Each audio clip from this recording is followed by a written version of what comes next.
Okay, hello. Today we're talking about when to say yes and how to say no.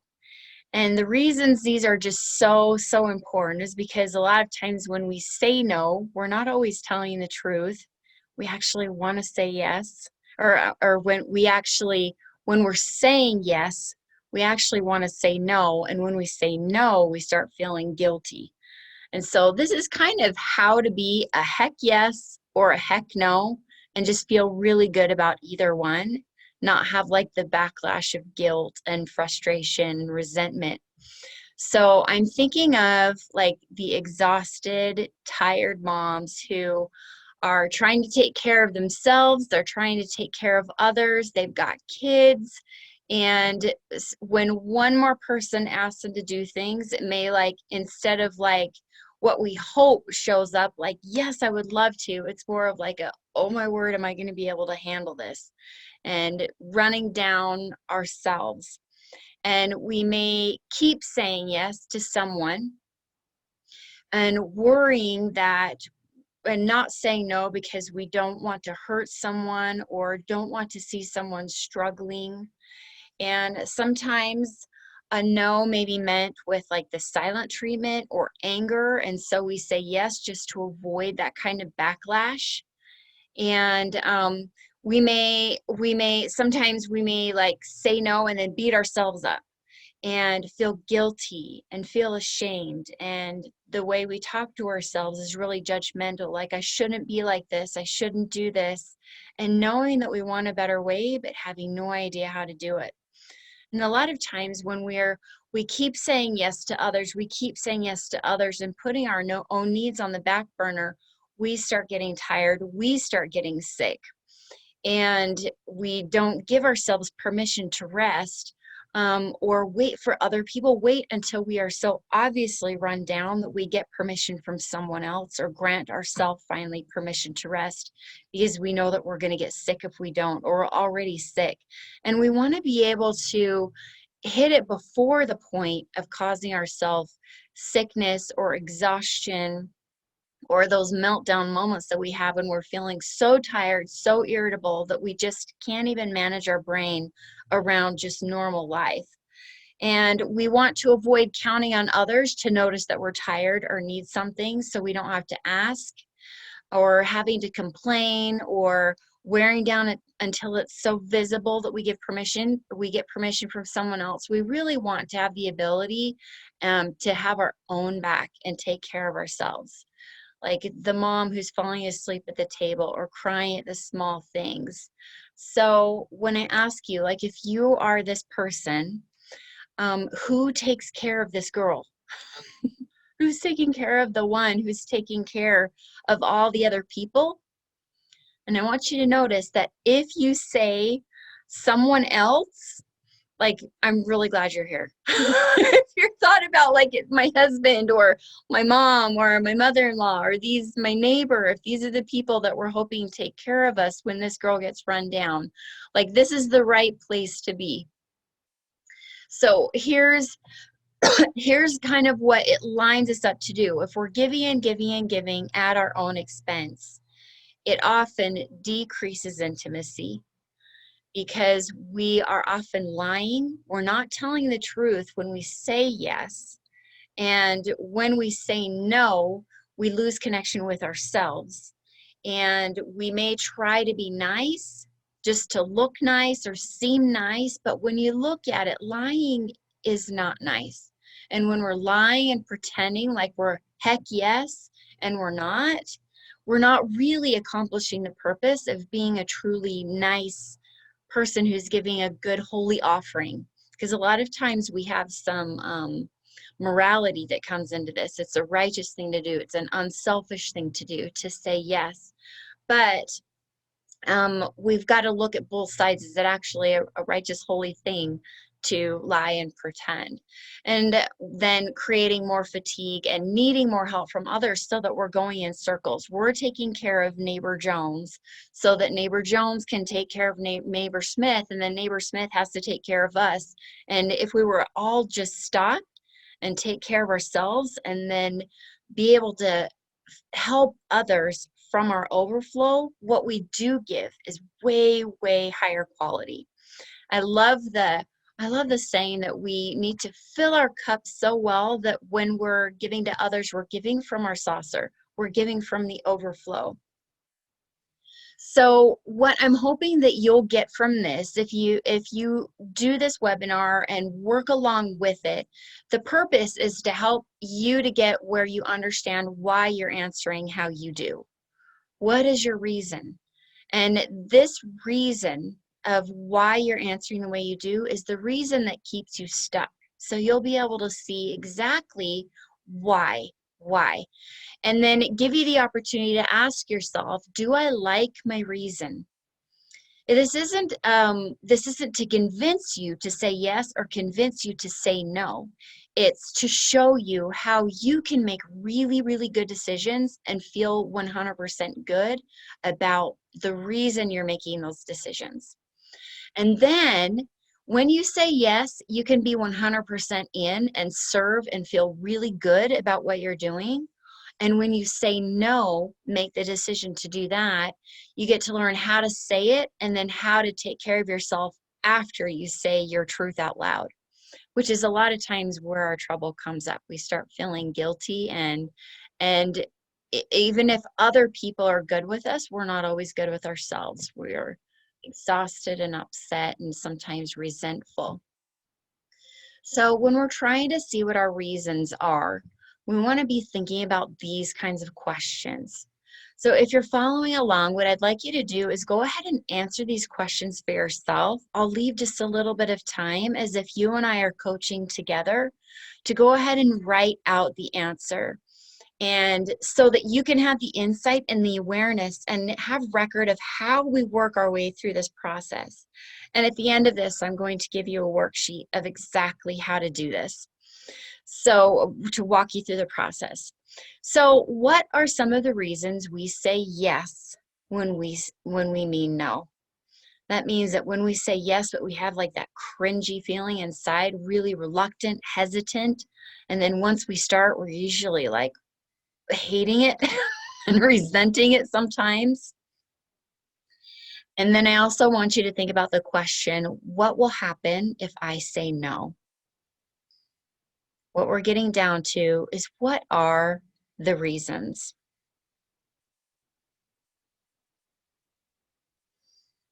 Now, if you're doing this on the recording, go ahead and push pause so that you can really come up with all the reasons. I want you to dig deep and really look, why do I say yes if I really don't want to?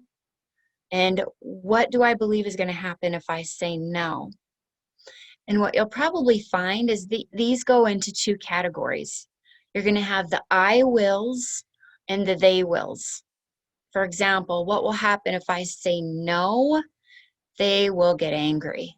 They are going to hate me. They're going to think this. They're going to feel something. They're going to feel terrible. I'm going to feel terrible. And so when we see these different categories, I'm going to teach you what to do with the I wills and what to do with the they wills. So if you look and see that you've got some they wills, they are going to do this, or they will think this, or they will feel this. This is going to happen. This is indicating that you are trying to do things so that they will think something, feel something, get a result in their life, take some sort of action. And if you're finding they wills, we're going to take a closer look at that. So all of the I wills, hold on to those, we're going to get to them. Right now what we're going to do is look at all of the they wills. And they wills means we're trying to change someone else. Why? And this is why we don't want to be in someone else's model. So a model, if you haven't coached with me or you haven't heard of Jody Moore or Brooke Castillo, a model is the equation of how we start out with a circumstance like saying no. And we end up with a feeling and a result, and sometimes we don't like those feelings, we don't like those results. For instance, if I may feel resentful if I say yes, or I may feel, or they may feel angry, or I will feel frustrated or resentful. We start out with a circumstance, then we have a thought about the circumstance, then we have a feeling that's triggered by that thought. Then we take action based on how we feel, and then our results are just a culmination of all the action that we took from that feeling. And so when we are getting in other people's models, it means that we're trying to manage how they think, how they feel, what action they take, and what results they get. And this is where we have boundaries crossings. Whenever we're trying to manage someone else's model, what we're doing is, first of all, we're believing that we're more powerful than we are. People really do legitimately get to choose their thoughts, their feelings, their actions, and their results. And when we're trying to do that, we're believing that we actually do influence those things, but we don't.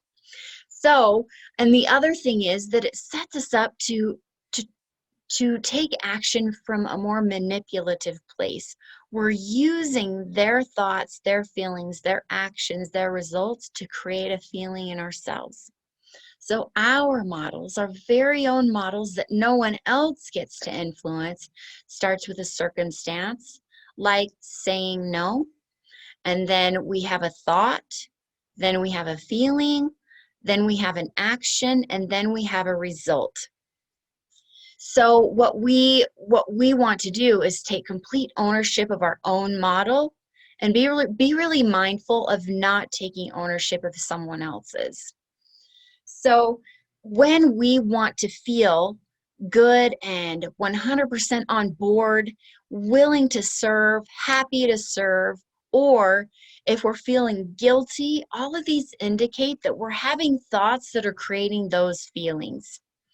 And instead of trying to change someone else to make us not feel resentful, like I want you to stop asking me so that I don't have to say no, we're going to move away from that and come straight into working within our own model and saying, how do I want to feel? And what thoughts can I think that create that for myself? So you can go ahead and ask as many times as you feel like you want to, and I'm going to be okay because I control and I manage how I feel.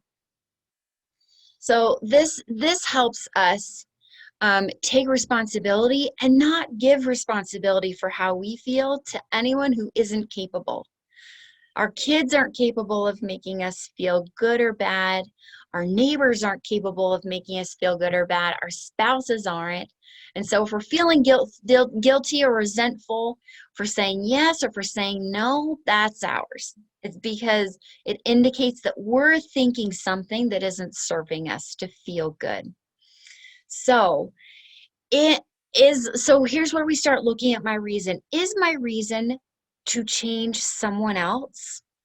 Is my reason so that they will think, feel, act, get a result in their life, or not feel, not do something, not get a certain result? If that is what you find your reason is, that's not a healthy reason. So we need to be able to let all of the they wills go. Anything in your list that said, if I'm saying yes, so they will feel or they will think, we need to let that go. And if all the reasons that we're not saying no is so that they will, that's when we need to let them go. So if we get through and say, you know what, my reason has everything to do with my own model. My reason is because this is actually what I want to do. This is the person that I want to show up as. I genuinely want to be able to do this. Maybe I don't like it in the present, but it has a result later on down the line that I feel really, really good about. So how do you get to be 100% in if you decide, you know what, this only has to do with my model. I like my reason. How do you manage that? How do you go ahead and get away from resentment and things like that? All right, so the way you do it is, first of all, you remember, never, never, never give responsibility for the action that you take, your decision to say yes to something or someone else, and here's why. When we make it mean about that we have to, or we're doing it because of them, or we're doing it for them, then what we've done is we've put ourselves in a victim stance. We're not taking responsibility. We're actually deferring our decision to someone else that's outside and beyond us. So what we just did was we gave someone else responsibility for our model. So in order to stay 100% in empowerment and 100% in choice and decision, we need to decide it for ourselves and then completely take responsibility for that. Yes, I am 100% in. We never ever want to do it for something like obligation or duty or need, just because what it does is it makes us feel victimy. It gives our agency away. And that's not, it doesn't aid to a healthy yes yet. So sometimes we don't want to, like, let's just give an example. Sometimes we do things at my church. We clean the church. Sometimes we don't want to clean the church, but we feel good about serving in that way and contributing so that when we go there on Sunday, we all have a nice, clean place to worship. That's a really good, healthy yes, because we're choosing to do it. But we don't want to say the reason is because I feel obligated, because then we just demoted ourselves, not to decision maker, to be at the effect of a decision that obligation determines. Does that make sense?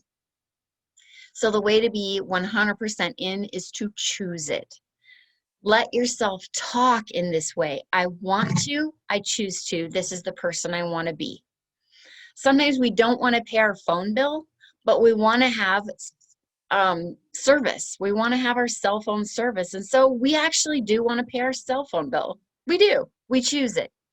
So listen to how you talk about it when you say yes. I don't really want to, but I'm choosing to. I actually want to because there's something bigger that I really, really want better. So I choose it. So if you're watching this on recording, go ahead and take a moment to write down the answer to this question. What are some things I don't want to do, but they are worth it to me?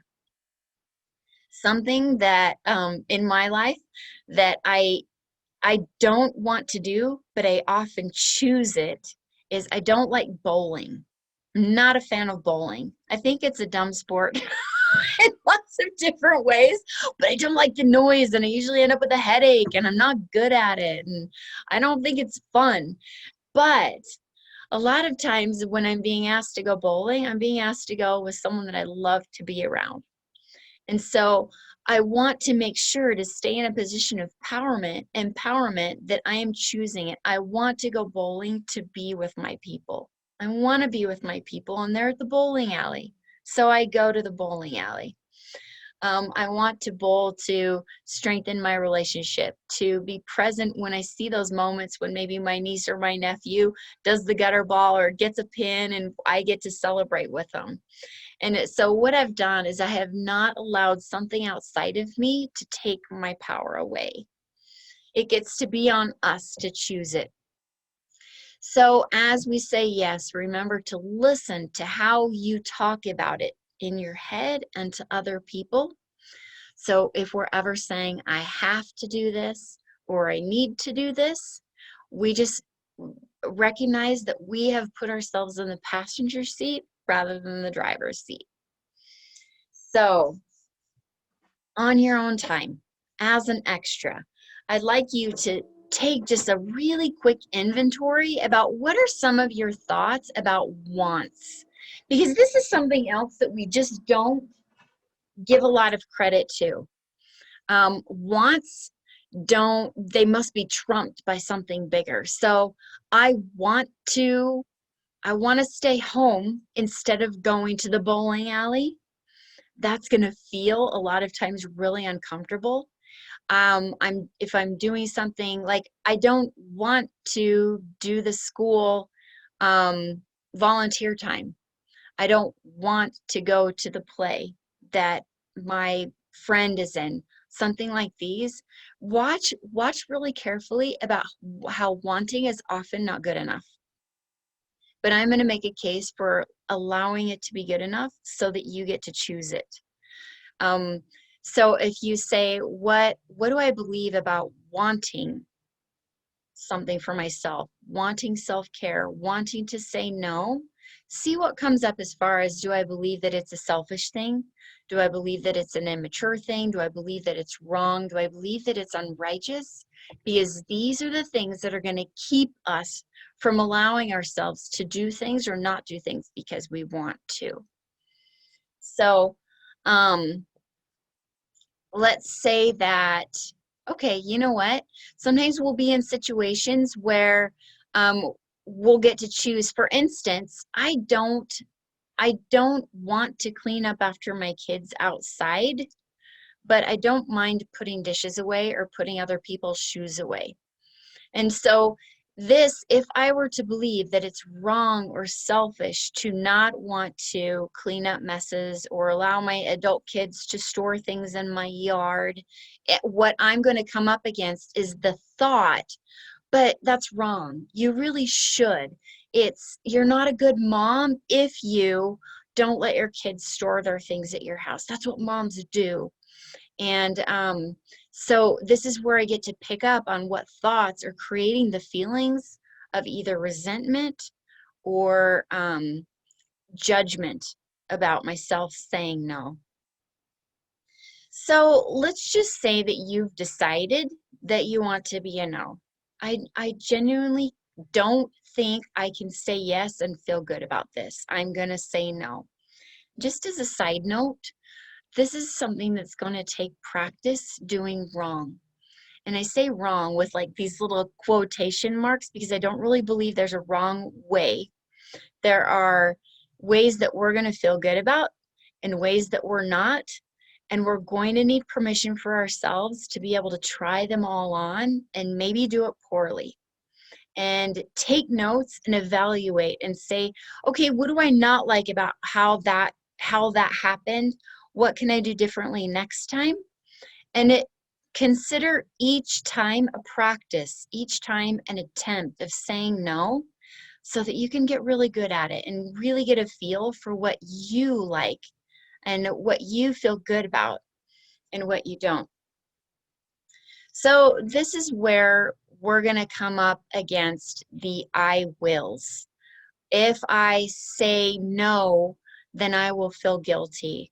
If I say yes, I will feel resentful. Or I'll hate myself if I don't. Or I'll beat myself up if I don't. These I wills are the things that actually are in our models. We must be able to have our own backs. This is where we stop expecting other people to have our backs for us, and we take ownership and say, you know what? It's my job to have my back. So as we take care of taking responsibility for us, we get to choose what we tolerate. So we're not abdicating this responsibility to anyone else. It's not my husband's job to have my back when I say yes or no. It's not my kids' job to take care of me and tell me and give me permission to have a break. It's ours. We're not expecting anyone else to do that for us. And what that is emotional adulthood. It's when we were younger, we relied on our parents to give us permission to do things. We relied on our parents to help us feel valuable, to feel important, to feel okay about things.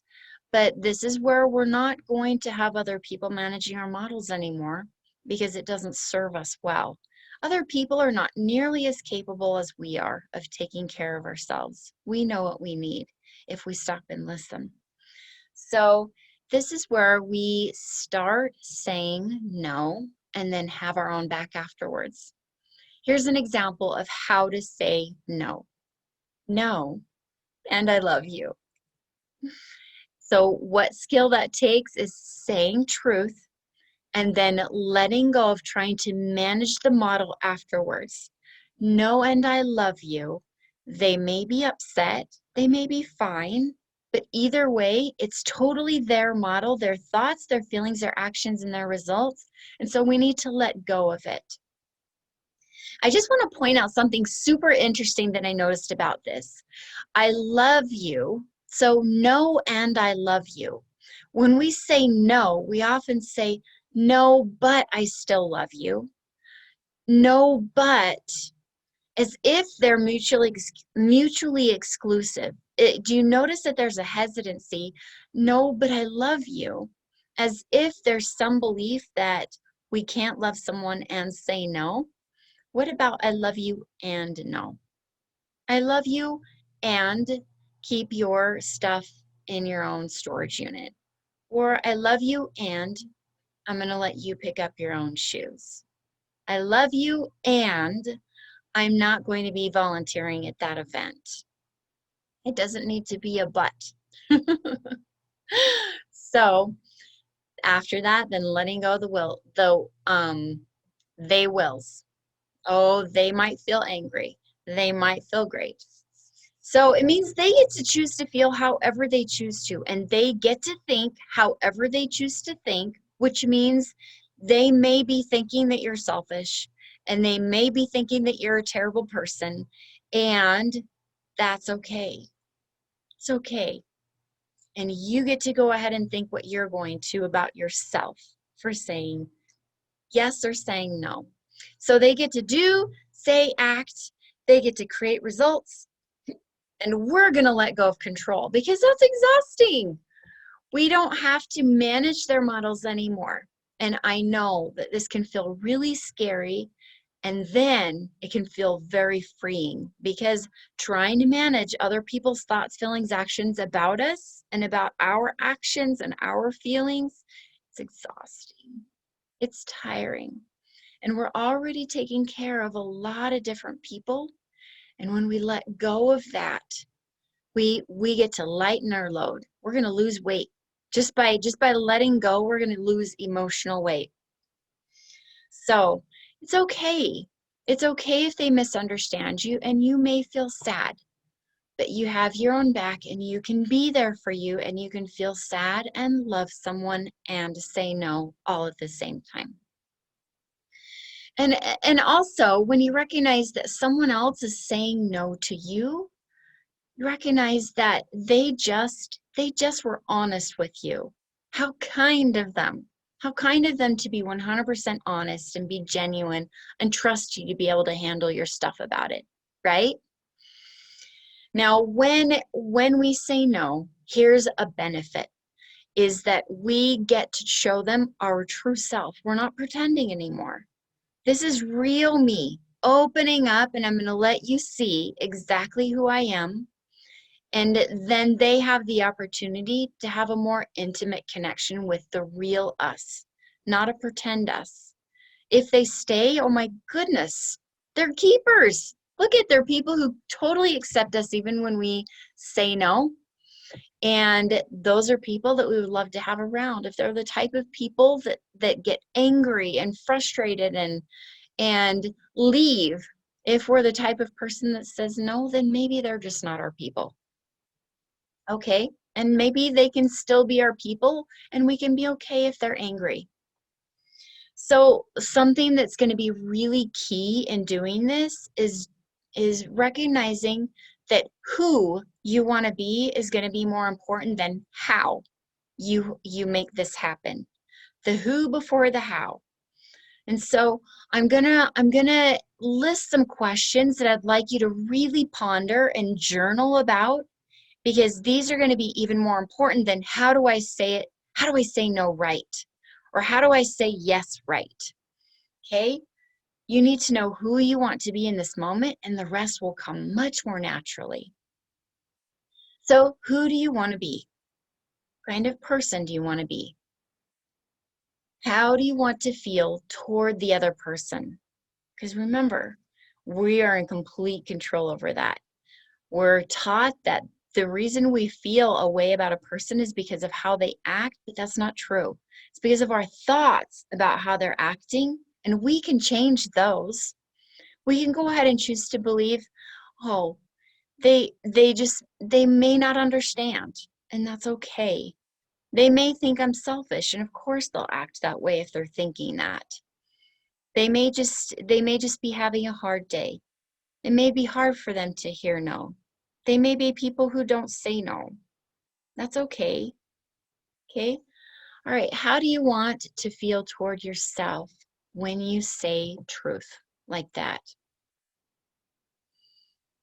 How do you need to view struggle? A lot of times we're saying yes because we're trying to save someone from struggling. And so if we believe that struggle is bad and it shouldn't happen and it's wrong and watching it happen is wrong, then we're going to have a very, very difficult time saying no. I'd like to just offer some alternatives to those old thoughts that keep us from saying no and taking care of ourselves, saying no at our own or saying yes at our own expense. If we view struggle as part of their journey, an integral part, this is important, this is their journey. It's best for them. They will learn so much. They'll learn things. Struggle is how we learn. We really, really understand things when we struggle. We have the opportunity to step up to the plate when we struggle. And so these are type of things that help empower us to let go of trying to control their struggle and their journey. And they give us a little more comfort. So what kind of tone do you want to use when you say no? How would you hope they would feel without trying to manage that? What kinds of things do you want to think about them? What kinds of things do you want to think about yourself? I want to think that I'm a kind person. I want to think that I'm compassionate. I want to think that I consider both of us when I'm making a decision. Those kinds of things. How will you talk to yourself if they get angry? How will you talk to yourself if they are fine? These are things that we want to plan ahead for because they're things that our brain will have thought ahead to and imagine the worst case scenario and stop us.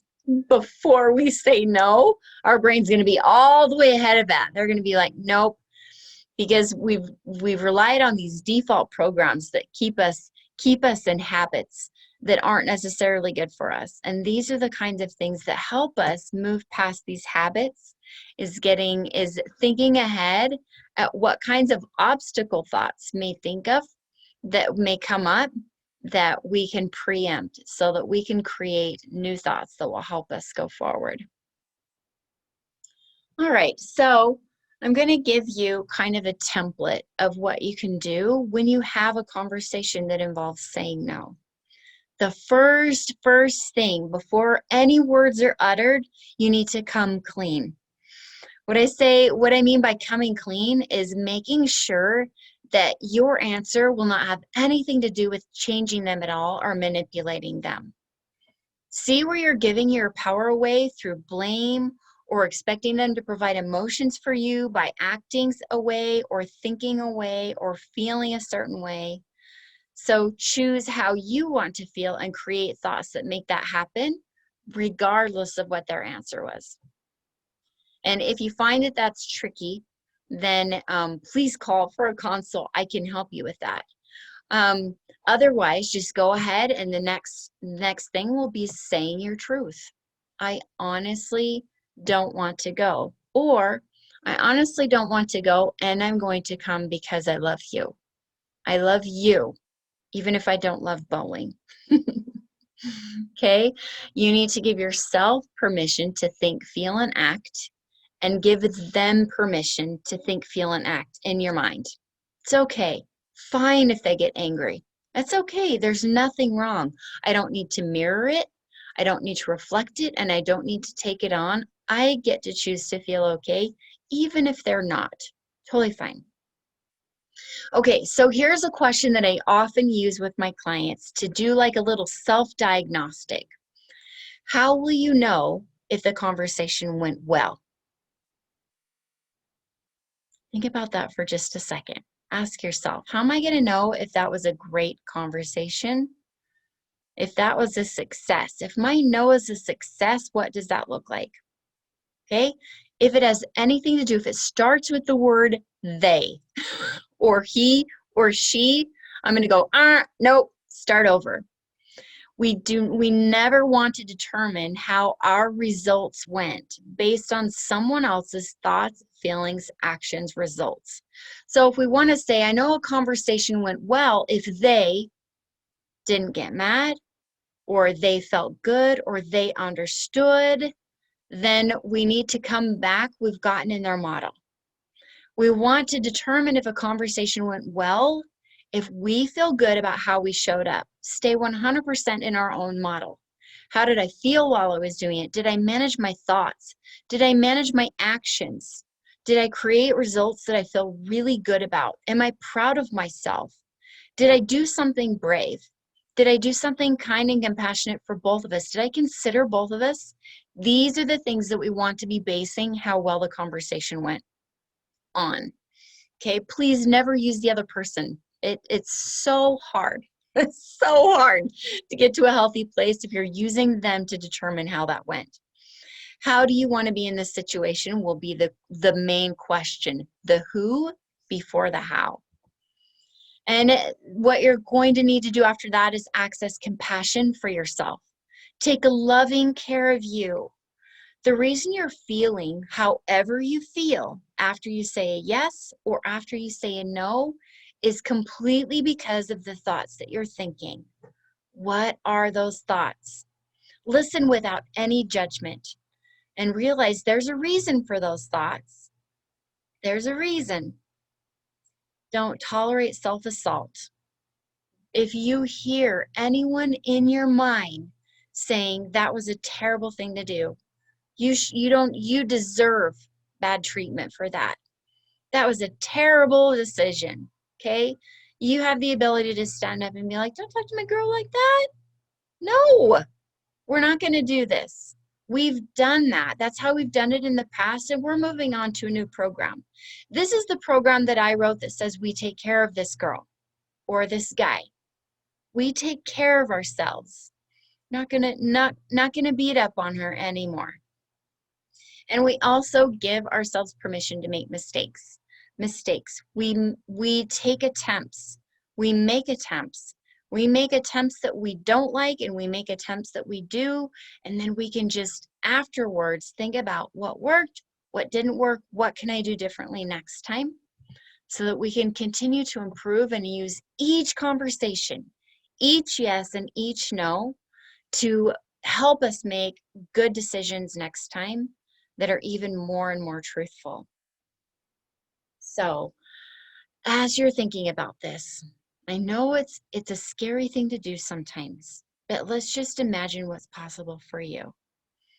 Let's look at where we've been. I know in my life, I definitely was not telling the truth to a lot of people, kind of a chameleon in the way that I was very, very willing to take care of other people, do what they wanted to do, so much that I didn't even know what I wanted to do anymore.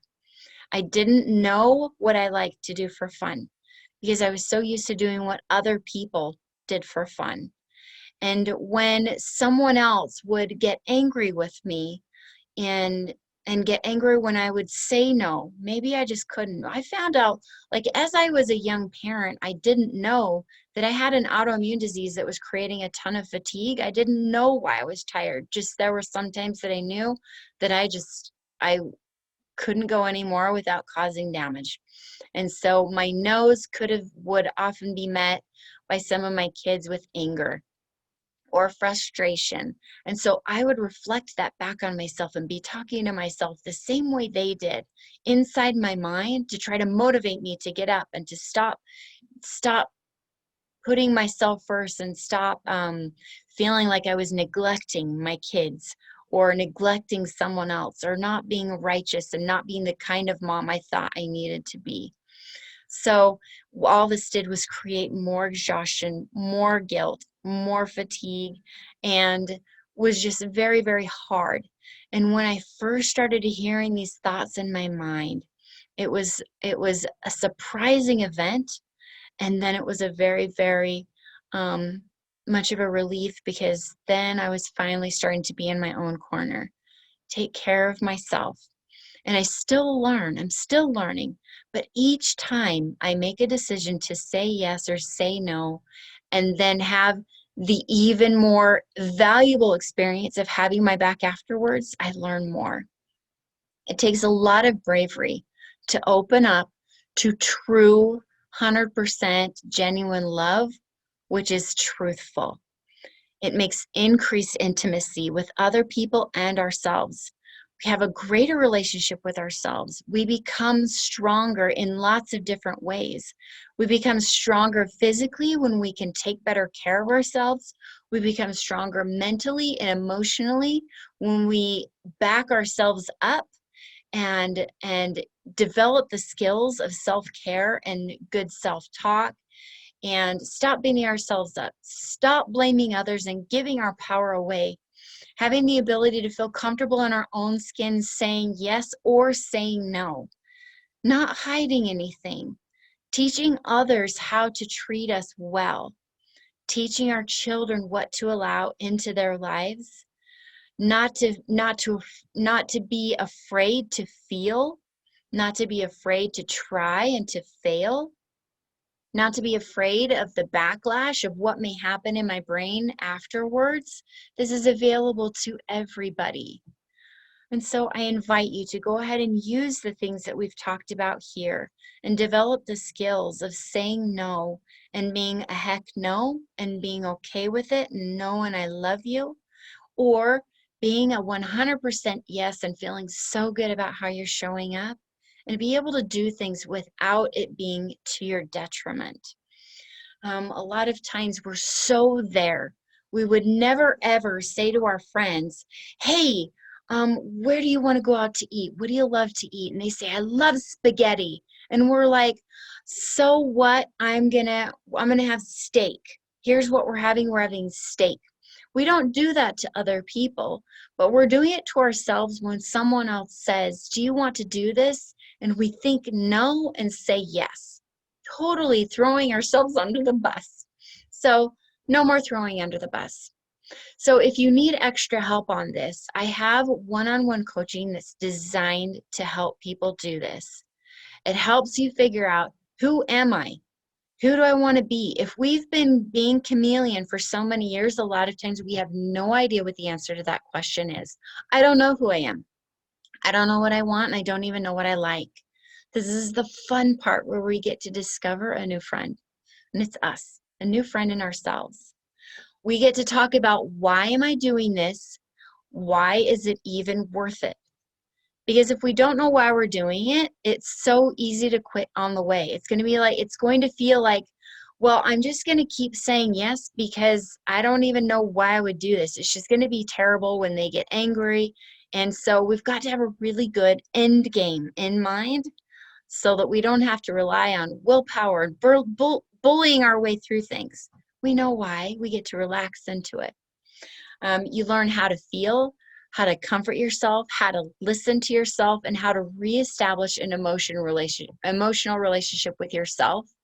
And then usually what happens is others. We get to reestablish our emotional relationship with others and kind of make up, like, change that dynamic of having a fake person that other people are attached to. And then often having that thought, if they really knew me, they wouldn't like me. We talk about how to find the thoughts that keep us silent, keep us stuck, keep us resentful, or even keep us loving. We want to know what those thoughts are. I teach you advanced model work, how to solve any problem, how to create your own joy without relying on others, emotional independence, and then unconditional love. So that we're not loving, we're not unconditional, we're not just tolerating. We're not just, we're not even creating unconditional tolerance. We learn what we tolerate and what we don't, and we still get to love them. And love them for how they are and who they are in the face of making mistakes or getting angry at us, and being able to have that unconditional love.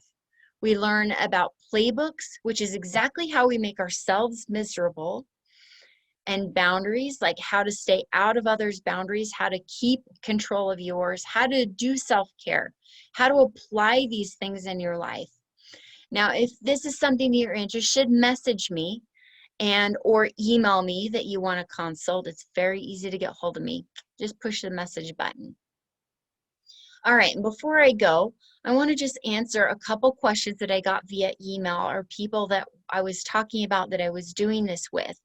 So one of the questions that I had was, I don't want to say, I say yes, but I don't think I deserve the treatment I get when I say no, or I don't deserve it. So something in here that's a hidden thought that will get us into trouble is that we earn good treatment from others, that we deserve good treatment from others. Um, this isn't true. People get to treat us however they choose to.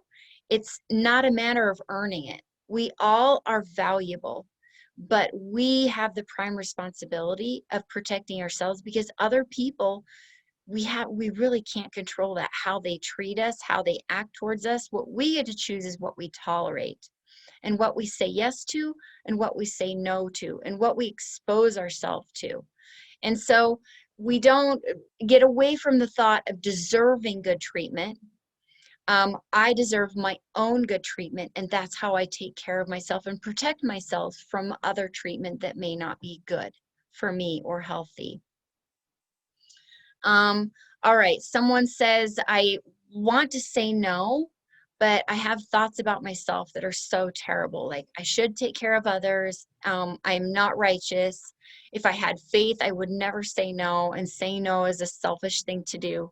Now, these feel so true. We've been taught them, sometimes by others, sometimes by our parents, by the examples and the models in our lives. And sometimes we've just repeated this thought over and over in our own minds. So it will feel true. And sometimes it feels like a lie to say that I should take care of myself, sometimes before I take care of others. And it's actually a righteous, nice, good thing to do to say no. And I have faith and I say no. And saying no is a faithful thing to do, and saying no is a very unselfish thing to do. Or being selfish is actually exactly what I need to do right now, because I don't necessarily think selfish is a bad thing in the terms that our culture phrases it in. I think we do need to consider ourselves. So there are two things here. We can go ahead and create opposite thoughts to go ahead and think over and over and over until they become a belief, or we can baby step our way there. If they feel like outright lies, if the new thoughts feel like outright lies, our brain is just going to kick them right out and be like, not going to listen to you, you're a liar. We can try to kind of baby step them. I'm working on taking care of myself. I want taking care of myself to be a good thing for me, and work our way towards a strong, solid belief like I should take care of myself. Taking care of myself is the best thing I can do for others and to the world, for the world. Those kinds of thoughts. Now, the way you know that your brain has really bought in to the new thought is that you'll have an emotion that goes with it. A thought that you're just thinking that hasn't gone in there will feel like nothing, but a thought that you really believe, like, this is the best thing I can do for myself, and you feel like this welling up inside you, or you feel this tiny little flicker inside you, then you know that you've got one that you're starting to believe. We want those good, strong beliefs that help you go ahead and show up for the person that you really, really want to be for yourself and for others. And so that you can teach the people in your lives um, the healthy ways to say no and healthy ways to say yes. So thank you so much for coming. I hope that this helps you so much in your life. These things have helped me so much that I'm just so motivated and so willing to share them, because it just made such a difference for me. I feel like I can be such a better mom, such a better human in the world when I take really good care of myself. And really, I want to be able to say that no one takes better care of me than I do. And what that's created for me is I do end up with very, very good people in my life who respect me as much as I respect myself, which is awesome. Okay, let me know if you need anything. Email or send me a message. And I also offer a free consult that we can talk and see how I can help too. Okay, see you later.